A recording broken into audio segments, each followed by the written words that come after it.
আরেকটা প্রজাতি বের হবে, এর নাম ইয়াজুজ আর মাজুজ। নাম শুনেছেন?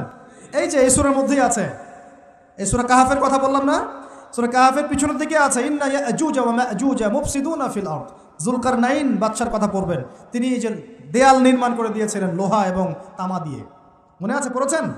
আচ্ছা, এই ইয়াজুজ আর মাজুজ যখন বের হবে পৃথিবীর পানি খেয়ে শেষ করে ফেলে দিবে একেবারে। এর এত বেশি হিংস্র হবে যে এদের সাথে লড়াই করার মতো ক্ষমতা কোনো মানুষেরই থাকবে না। এমনকি ঈসা আলাইহিস সালামেরও নয়। ঈসা আলাইহিস সালাম তুর পাহাড়ে চলে যাবেন মুসলিমদেরকে নিয়ে, তুর পাহাড়ের ভিতরে মুসলিমরা সেখানে লুকিয়ে থাকবে, পৃথিবীর মেসাকার অবস্থা হয়ে যাবে, পৃথিবীর পানি খেয়ে শেষ করে ফেলে দিবে হিংস্র প্রজাতি।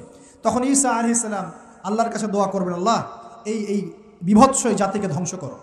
আল্লাহ রাব্বুল আলামিন তখন ওই ইয়াজুজ আর মাজুজের এই কাঁধে, ঠিক কাঁধের মাঝখানে একটা ভাইরাস জন্ম দিবেন। কি জন্ম দিবেন? ওই যে বলি না মহামারীর ভাইরাস, অমুক ভাইরাস তমুক ভাইরাস, এই ভাইরাস আরও সামনে আছে বাকি এখন। ওই ভাইরাসে, ওই পোকায়, ওই ব্যাকটেরিয়া বা যেটাই হোক আল্লাহ পাক যাই দিবেন, এতে করে ইয়াজুজ আর মাজুজের পুরো প্রজাতি ধপধপ ধপধপ করে মারা যাবে। মানে এটা ছোঁয়াচে রোগ হবে। কী রোগ হবে? ছোঁয়াচে। ঠিক যেমন আমরা একটু করোনা দেখলাম না, একজন থেকে আরেকজন, একজন থেকে আরেকজন, এরকম জিনিস চলবে আরও বিশ্বে। আর এখনকার নতুন রিসার্চ হচ্ছে ওই সাইবেরিয়া অঞ্চলের যে বরফগুলো আছে না, ওর নিচে এই 1 লাখ বছর, 1.5 লাখ বছর, 2 লাখ বছর আগের ভাইরাসগুলো নতুন করে জায়গা শুরু করেছে এখন। হ্যাঁ, এগুলো বিজ্ঞানীরা বলছেন যে এগুলো আবার কোন দিন জানি পৃথিবীতে আত্মপ্রকাশ করা শুরু হয়। সব কিছুই ঘটবে। বিশ্বটার খুব রহস্য আছে, বিশ্বটার অনেক রহস্য আছে। আল্লাহ পাক এগুলো খেলার ছলে সৃষ্টি করেন নাই, পরীক্ষা। লিয়াবলুয়াকুম আইয়ুকুম আহসানু আমালা, আল্লাহ পাক বলেছেন। এরপরে ইয়াজুজ আর মাজুজের সব প্রজাতি মারা যাবে। নবীজি বলছেন জমিনে কোনো জায়গায় ফাঁকা থাকবে না, সমস্ত জায়গাতেই ওদের দেহ পড়ে থাকবে। আল্লাহু আকবার। এরপর ঈসা আলাইহিস সালাম আল্লাহকে বলবেন, আল্লাহ জমিনটাকে পবিত্র করে দাও। আল্লাহ পাক কী করবেন জানেন? বড় বড় নখরওয়ালা, বড় বড় নখ আছে, নখ দেখেছেন? বড় বড় বড় বড় নখওয়ালা একটা স্পেশাল প্রজাতির পাখি আল্লাহ পাঠাবেন। কি পাঠাবেন? পাখি। এটা কোন পাখি, কি নাম আমরা জানি না, মহাবিশ্বের কোন জায়গা থেকে আসবে তাও জানি না, পৃথিবীতে আসে কিনা তাও জানি না। আল্লাহ পাঠাবেন আবাবিল, তয়রন আবাবিল। যখন আল্লাহ পাখি পাঠিয়েছিলেন না, ওয়ারসালা আলাইহিম তয়রন আবাবিল। আসলে ওই পাখির নাম কিন্তু আবাবিল না, আবাবিল মানে হচ্ছে ঝাঁকে ঝাঁকে। তো ওই পাখি কি আর দেখা গেছে? ওই রকম করে পাথরকে নিক্ষেপ করেছে আর? ঠিক এরকম করে এই এক শ্রেণীর পাখি আল্লাহ পাঠাবেন যাদের নখগুলো খুব বড় বড় হবে, বিশাল বিশাল নখ। এই নখগুলো দিয়ে তারা দেহগুলোকে উঠাবে, উঠিয়ে নিয়ে কোথায় যে ফেলে দেবে আল্লাহ ভালো জানে। সুবহানাল্লাহ, আল্লাহু আকবার। আল্লাহ পাক বিশ্বে কত কি বাকি রেখেছেন এখন। এরপরে আল্লাহ পাক কী করবেন জানেন? আল্লাহ পাক বৃষ্টি বর্ষণ করবেন। এত বেশি বৃষ্টি হবে, এত বৃষ্টি হবে, জমিন ধুয়ে পরিষ্কার হয়ে যাবে। হাদিসে আসছে জমিন একদম চকচক করবে, জমিটা পরিষ্কার হয়ে চকচক করতে থাকবে। এরপরে, কারণ ওই ভাইরাস তো ধুইতে হবে না, ভাইরাসকে ধুয়ে সাফ করতে হবে। তারপরে ঈসা আলাইহিস সালামের সময়ে বলা হচ্ছে, তার সময়ে একটা ডালিম দেখেছেন কি না? আনার ডালিম। এই ডালিমের যে খোসা হয় না, এই ডালিমের খোসার নিচে একটা পুরো পরিবার আশ্রয় নিতে পারবে। কি বুঝলেন? এত বড় বড় ফল হবে, এত বরকত হবে জমিনের মধ্যে। কখন বরকত হয়? যখন একটা জনপদের অধিবাসীরা আল্লাহর সামনে আত্মসমর্পণ করে, তখন আল্লাহ বরকত দেন। আমরা কি আত্মসমর্পণ করছি? এই জন্যই তো অর্থনৈতিক মন্দা চলছে। এমনি নাকি? সুদ খাচ্ছেন, দিব্যি ঘুষ খাচ্ছেন, দুর্নীতি করছেন, জেনা করছেন, মানুষের সম্পদ আত্মসাৎ করছেন, মাপে কম দিচ্ছেন, আবার নামাজও পড়ছেন, মাশাআল্লাহ। তো বরকত কোত্থেকে আসবে? তো বরকত কখন আসে? যখন একটা কম আল্লাহর সামনে সম্পূর্ণ আত্মসমর্পণ করে। একটা ডালিম হবে, এটা রূপকথা নয়, এগুলো গাল গল্প বলছি না। এই প্রতিটা কথা আল্লাহ পাকের ওহী থেকে আসছে, এর একটা কথা মিথ্যা হবে না ইনশাআল্লাহ তাআলা। বিশ্ববাসীরা দেখবে একটা ডালিমের নিচে একটা পরিবার আশ্রয় নিতে পারবে। এত স্পেসিফিকলি বলা হয়েছে হাদিসগুলোতে। নবী সাল্লাল্লাহু আলাইহি ওয়াসাল্লাম বলেছেন যে 10 জন ঘোড়সওয়ার, কয়জন ঘোড়সওয়ার? 10 জন ঘোড়সওয়ার বের হবে ইমাম মাহদির সময়, যারা খোঁজ নিতে যাবে যে দেখি দাজ্জাল বের হয়েছে কিনা। ঘোড়ায় করে খোঁজ নিতে যাবে, দেখি দাজ্জাল বের হয়েছে কিনা। ওই 10, নবীজি বলছেন আমি ওই 10 জনের নামও জানি, ওদের বাবার নামও জানি। সুবহানাল্লাহ, এত স্পেসিফিক জ্ঞান দেওয়া হয়েছে আল্লাহর পক্ষ থেকে নবী সাল্লাল্লাহু আলাইহি ওয়াসাল্লামকে। তার হাদিস থেকে বলছি, ডালিমের নিচে পরিবার আশ্রয় নিতে পারে। তো অনেকে হয়তো হাসবে, কি বলে উল্টা পাল্টা কথা, তাই না? নাস্তিকরা মনে করতে পারে যে হাসবে, আরে হাহারি এক দিয়ে রেখে দেবে। এখন মানুষ ফেসবুকের মতো চিন্তা করে, ফেসবুকের মতো হাসে, ফেসবুকের মতো কাঁদে। মানুষ এখন রোবটিক হয়ে গেছে, ঠিক আছে? আচ্ছা, তো এরপর কি? এরপরে বরকতের এই সময়টা শেষ হয়ে যাবে কখন? যখন মানুষ আবার সেই জেনা, পাপ, শিরিক, কুফর এগুলোতে লিপ্ত হবে। আল্লাহ রাসূল বলছেন এমন একটা মানুষও বাকি থাকবে না, একটা মানুষও না যে খালি লা ইলাহা ইল্লাল্লাহ কালিমাটা পড়তে জানে, এমন একটা মানুষও বাকি থাকবে না, বলেন নাউজুবিল্লাহ। ওরা হবে এই পৃথিবীর সবচেয়ে নিকৃষ্ট মানুষ, ওদের চেয়ে নিকৃষ্ট কোনো মানুষ এই পৃথিবীতে হবে না। এখনও কি এরকম সময় আসে নাই? এখন কি লা ইলাহা ইল্লাল্লাহ আছে না? পূর্ণাঙ্গ প্রয়োগটা নাই, কিন্তু কালিমা তো আছে কি না?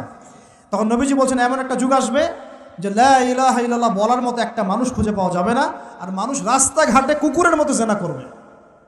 রাস্তাঘাটে কুকুর যেমন সঙ্গম করে না রাস্তাঘাটে, ওই রকম করে মানুষ রাস্তাঘাটে জেনা করবে। ওই সময়ে আল্লাহ রাব্বুল আলামিন পশ্চিম দিক থেকে সূর্য উঠাবেন। কোন দিক থেকে?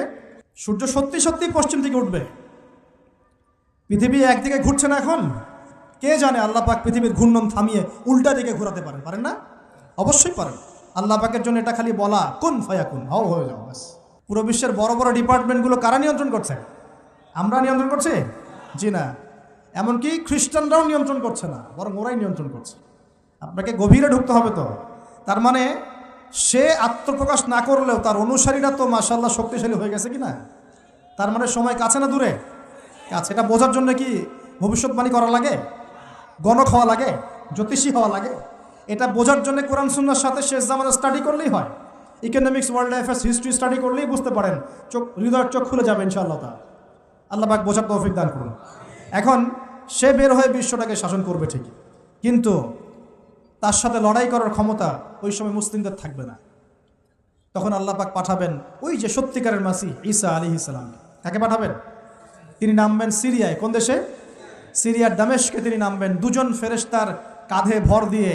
তখন তার চুলগুলো দিয়ে টপ টপ করে মুক্তার মতো পানি ঝরতে থাকবে, এমনটা হাদিসে বলা হয়েছে। সুবহানাল্লাহ, সুবহানাল্লাহ। এত স্পেসিফিকলি হাদিসে বলা হয়েছে, এটা হবে, এইটা হবে, ওইটা হবে, একদম স্পেসিফিকলি। তারপরে ঈসা আলাইহিস সালাম তিনি যখন ওই মুসলিমদেরকে পেয়ে যাবেন, তাকে ইমামতি করতে বলা হবে। ঈসা আলাইহিস সালাম বলবেন, না, আমি ইমামতি করতে পারবো না, ইমামতি এই উম্মতের জন্যই করা হয়েছে। বলেন সুবহানাল্লাহ। আমাদের ইমাম ইমামতি করবেন, তিনি পিছনে মুক্তাদি হবেন, একজন নবী মুক্তাদি হবেন, আর ইমাম ইমামতি করবে। চিন্তা করতে পারেন? এরপর নামাজ শেষ হওয়ার পরে বলবেন তিনি, দরজা খুলে দাও, দরজা খুলে দাও। এটার ব্যাখ্যা আমার কাছে মনে হয় হয়তোবা তখন অবরোধ থাকবে, অবরোধটাকে তিনি ভেঙে দিতে বলবেন, হয়তোবা, আল্লাহ ভালো জানেন। দরজা খুলে দাও এর ব্যাখ্যা কী হতে পারে? কিসের দরজা খুলে দাও? কিসের বাঁধন খুলে দাও? নিশ্চয় একটা বাঁধনে মুসলিমদেরকে বেঁধে ফেলা হবে। তিনি ওটার বিরুদ্ধে মুসলিমদেরকে ঝাঁপিয়ে পড়তে বলবেন। তখন দাজ্জালের সাথে তার দেখা হবে। কোন দাজ্জাল? সত্যিকারের দাজ্জালের সাথে ঈসা আলাইহিস সালামের দেখা হবে, এবং ঈসা আলাইহিস সালামকে দেখা মাত্রই দাজ্জাল গলতে শুরু করবে। কি করবে? গলতে শুরু। লবণ যেমন গলে যায় না তাপ দিলে, এমন করে গলতে শুরু করবে। এবং ঈসা আলাইহিস সালামের নিঃশ্বাসে আল্লাহ পাক একটা অন্যরকম ক্ষমতা দিবেন। ঈসা আলাইহিস সালামের নিঃশ্বাস যতদূর পর্যন্ত যাবে, দাজ্জাল পালাতে থাকবে। তার নিঃশ্বাস গিয়ে দাজ্জালের গায়ে লাগা পরে দাজ্জাল ওইখানেই মারা যাবে। আল্লাহ পাক এই শুরু তাকে নয়, তার সমস্ত অনুসারীদেরকে আল্লাহ পাক সেখানে মেরে ফেলবেন ইনশাআল্লাহ। মুসলিমদের হাতে। কার হাতে? মুসলিমদের হাতে। এটার জায়গাটা মেনশন করা আছে, বাবেলুদ নামক জায়গা। কোন জায়গা? বাবেলুদ। যান গুগল সার্চ করে দেখেন বাবেলুদ কোন জায়গায় আছে। আমি বলে দিব না, দেখেন কোন জায়গায় আছে, কারা ওটা নিয়ন্ত্রণ করছে দেখেন। ওইখানে দাজ্জাল মারা যাবে। মানে সত্যিকারের মাসিহের হাতে মিথ্যা মাসিহ মারা যাবে ইনশাআল্লাহ। ঠিক আছে? এবং তার অনুসারীদের পতন হবে। এরপরে ঈসা আলাইহিস সালাম এই ক্ষমতাটা দখল করবেন এবং সারা বিশ্বে তিনি শান্তি শৃঙ্খলা কায়েম করবেন। একজন ন্যায়পরায়ণ শাসক হবেন ইনশাআল্লাহ। এবং তিনি নতুন কোনো শরীয়ত নিয়ে আসবেন না, উম্মতে মুহাম্মাদের শরীয়ত কায়েম থাকবে ইনশাআল্লাহ। এরপরে 40 বছর তিনি রাজত্ব করবেন। কত বছর? 40 বছর। এবং তার বিবাহ শাদীও হবে, এবং তার ইন্তেকালও হবে। তাকে দাফন করা হবে নবী মুহাম্মদ সাল্লাল্লাহু আলাইহি ওয়াসাল্লামের ঠিক পাশেই। আল্লাহু আকবার। ঠিক তার পাশেই দাফন করা হবে। এরপরে মানুষ আবারও খারাপ হওয়া শুরু করবে। কেমন খারাপ হবে? ও আচ্ছা, মাঝখানে একটা কথা বলতে ভুলে গেছে। ব্যাস, আমি কয়েকদিন আগে রিপোর্ট দেখেছি, পৃথিবীর নিচে কিন্তু আগুনের স্তর আছে। আচ্ছা, জানেন তো? পৃথিবীর নিচে আগ্নেয়গিরিগুলো আছে। পৃথিবীর ভিতরেও একটা ঘূর্ণন হয়, সেই ঘূর্ণনের দিক পরিবর্তন হচ্ছে দিন দিন, এমনটা রিপোর্ট এসেছে। দেখেন, আপনি ইন্টারনেট ঘাটাঘাটি করেন। আর অনেকে রিপোর্ট করছে যে পৃথিবী আগে যে গতিতে ঘুরতো, এখন পৃথিবীর ঘূর্ণন গতি একটু বেড়ে গেছে। দেখেন রিপোর্ট দেখেন। ঘূর্ণন গতি বেড়ে যাওয়ার মানে হচ্ছে টাইম দ্রুত পাস করবে। আর শেষ জামানার হাদিস এটাও আছে, সময় দ্রুত পাস করবে, আছে না? এটা হাদিস আসছে। তো প্রিয় ভাইরা, এই সময়ে মানুষ খারাপ হওয়া শুরু করার পরে এমন খারাপ হবে, আল্লাহর নাম নেওয়ার মতো কোনো মানুষ থাকবে না, আল্লাহ আল্লাহ বলার মতো কোনো মানুষ থাকবে না। তখন পশ্চিম দিক থেকে সূর্য উঠবে। কিভাবে কিয়ামত হবে? নবীজি বলছেন, একজন ব্যক্তি পানি খাওয়ার জন্যে পাত্রটাকে মুখের সামনে নিবে, পানি গিলতে পারবে না, কিয়ামত হয়ে যাবে। নাউযুবিল্লাহ। ইযা ওয়াকাআতিল ওয়াকিআ লাইসা লিওয়াকাআতিহা কাযিবা আল খারিআতু মাল খারিআ ওয়া মা আদরাকা মাল খারিআ। আছে না? আম্মা ইয়াতাসাআলুন আনিন নাবাইল আযীম। কত সূরা আছে কিয়ামত সংক্রান্ত, পড়ে দেখেন। ইযা যুলজিলাতিল আরদু জিলজালাহা ওয়া আখরাজাতিল আরদু আথকালাহা ইযা শামসু কুওয়িরাত ওয়া ইযা নুজুমু কাদারাত। এই সূরাগুলো পড়ে দেখেন। আম্মা পাড়ার শেষ পাড়াটা, যেটা 30তম পাড়া, এর সূরাগুলো পড়ে দেখেন। কিয়ামত চোখে দেখতে পারবেন ইনশাআল্লাহ। সিংহায় ফুঁক দেওয়া হবে। আল্লাহ পাকের ফেরেশতার এত ক্ষমতা আল্লাহ দিয়েছেন, একটা ফুয়ে পুরো মহাবিশ্ব ধ্বংস হয়ে যাবে ইনশাআল্লাহ। চারটাখানি কথা নাকি? দ্বিতীয় ফুৎকারে আবার সবাইকে জীবিত করা হবে। এবং এই যে দুনিয়ার জীবনটা আমরা কাটাচ্ছি, এই 30, 40, 50, 60, 100 বছরের জীবন, এই জীবনের এক একটা হিসেব আল্লাহর সামনে দাঁড়িয়ে সেদিন দেওয়া লাগবে। অতএব এই দুনিয়ার জীবনটাতে প্রস্তুতি গ্রহণ করি, 5 ওয়াক্ত নামাজ পড়ি, যাকাত দেই, কালিমা বোঝার চেষ্টা করি, আল্লাহ তাওহীদ শিখি, জানি, বুঝি, নবীর সুন্নত অনুযায়ী আমল করি, হালাল খাই, পরিবার গড়ি, মানুষকে সৎ কাজে দাওয়াত দিই, অসৎ কাজে নিষেধ করি, ইসলামকে আল্লাহর জমিনে প্রতিষ্ঠা করার চেষ্টা করি। আল্লাহ পাক যা দিয়েছেন, জানমাল, সময়, শ্রম, আল্লাহ পাক যা দিয়েছেন, ক্ষমতা, প্রতিপত্তি, সম্পদ, এগুলোকে আল্লাহর দিনের জন্য ব্যয় করি। ইনশাআল্লাহ দুনিয়া সফল হব, পরকালে সফল হব ইনশাআল্লাহ আযজা ওয়া জাল। আল্লাহ পাক আমাদের সবাইকে সমকালীন ফিতনাগুলো সম্পর্কে সচেতন থাকার তৌফিক দান করুন এবং এই রমজান আসন্ন রমজানে পরিপূর্ণরূপে ইবাদত করার তৌফিক দান করুন এবং এই ইবাদত এবং শিক্ষাগুলোকে সারা বছর ধরে রাখার তৌফিক দান করুন এবং জামানা সম্পর্কে সচেতন থেকে আগামী দিনে যা হবে সেভাবে পদক্ষেপ নেওয়ার তৌফিক আল্লাহ পাক দান করুন। আমিন।